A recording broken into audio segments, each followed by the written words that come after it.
बिहार के तमाम नियोजित शिक्षक भाई बहन को आनंद कौशल का सीधे माननीय हाईकोर्ट पटना से सादर प्रणाम है।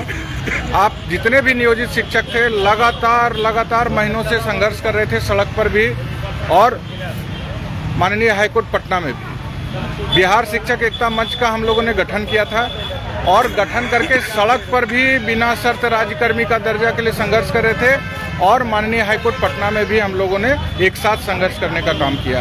अभी 10 मिनट पहले माननीय हाईकोर्ट पटना में नियोजित शिक्षकों की तरफ से जो सुनवाई चल रही थी बिना शर्त राज्यकर्मी का दर्जा, ऐच्छिक स्थानांतरण, प्रमोशन आदि का, वो सब सुनवाई पूरी हो गई है। हम बिहार के शिक्षकों की तरफ से माननीय सर्वोच्च न्यायालय नई दिल्ली के अधिवक्ता, वरिष्ठ अधिवक्ता श्री DS नायडू साहब जो पूर्व जज भी थे, उन्होंने अपना पक्ष कल बहुत ही मजबूती से रखा है।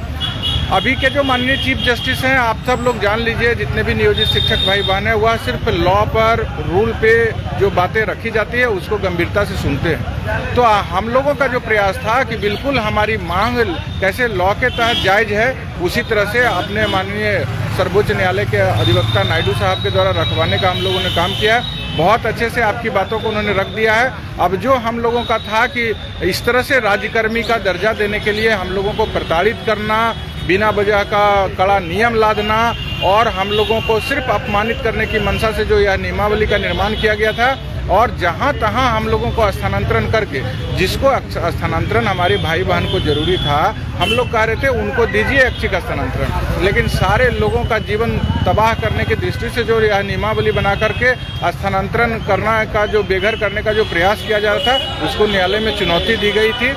आप तमाम लोग जान रहे हैं कि आज सुनवाई जब पूरी हुई है तो अभी माननीय मुख्य न्यायाधीश ने ऑर्डर को रिजर्व रख लिया है। आप लोगों की तरफ से जितना भी बढ़िया से तर्क रखा जाना था वो रख दिया गया है। ऑर्डर फिलहाल रिजर्व कर लिए हैं, अब ऑर्डर आने दीजिए, उसके बाद फिर हम लोग मिलेंगे, बात करेंगे।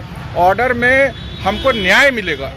जिस तरह से हम लोगों ने एविडेंस दिया है, जिस तरह से लॉ पर बहस हुई है, जिस तरह से रूल को हम लोगों ने डिफाइन किया है, हमारे माननीय अधिवक्ता ने डिफाइन किया है, उससे निश्चित रूप से हम लोगों को न्याय मिलेगा, यह उम्मीद है। तमाम शिक्षक आज देख लीजिए, हम लोग मतलब समझ लीजिए कि कितना दिन से लगातार पटना में परेशान है और न्यायिक लड़ाई को लड़ रहे हैं और यह जो आज सफलता मिली है कि बहस हम लोग बढ़िया से पूरा कर लिए हैं, इसके लिए बिहार के तमाम नियोजित शिक्षक को हम धन्यवाद देते हैं। साथ ही बिहार पंचायत नगर प्रारंभिक शिक्षक संघ के जो हमारे एडवोकेट थे आदरणीय नवल किशोर सिंह सर भी अभी हमारे साथ उपस्थित हैं यहाँ बहस पूरा होने के बाद, इनके प्रति भी आभार प्रकट करते हैं। शिक्षक एकता मंच के तरफ से जो सर्वोच्च न्यायालय नई दिल्ली के वरिष्ठ अधिवक्ता DS नायडू साहब यहाँ आए थे, अनिमेश जी आए थे, उनके प्रति भी हृदय से आभार प्रकट करते हैं। और यह सब संभव तभी हुआ है कि एक मजबूत बहस रखा गया है माननीय उच्च न्यायालय पटना में। तो इसके पीछे जो आप जैसे लाखों नियोजित शिक्षक खड़े थे, जिन्होंने 2 घंटे में लाखों रुपया का सहयोग किया ताकि हम लोगों ने सर्वोच्च न्यायालय से अधिवक्ता को भी बुला सके और यहाँ पे एक बढ़िया बहस पूरा कर सके आप लोग के पक्ष में। तो तमाम नियोजित शिक्षक को आनंद कौशल कोटि कोटि प्रणाम करता है। परेशानी तो हर समय होते रहता है, रात दिन हम लोग नींद चैन को त्याग करके उच्च न्यायालय पटना में संघर्ष करे हैं। न्यायिक पूरे जितने भी संगठन है शिक्षकों का, सब रात दिन उनके अध्यक्ष लगे थे, शिक्षक एकता मंच के सारे लोग लगे थे।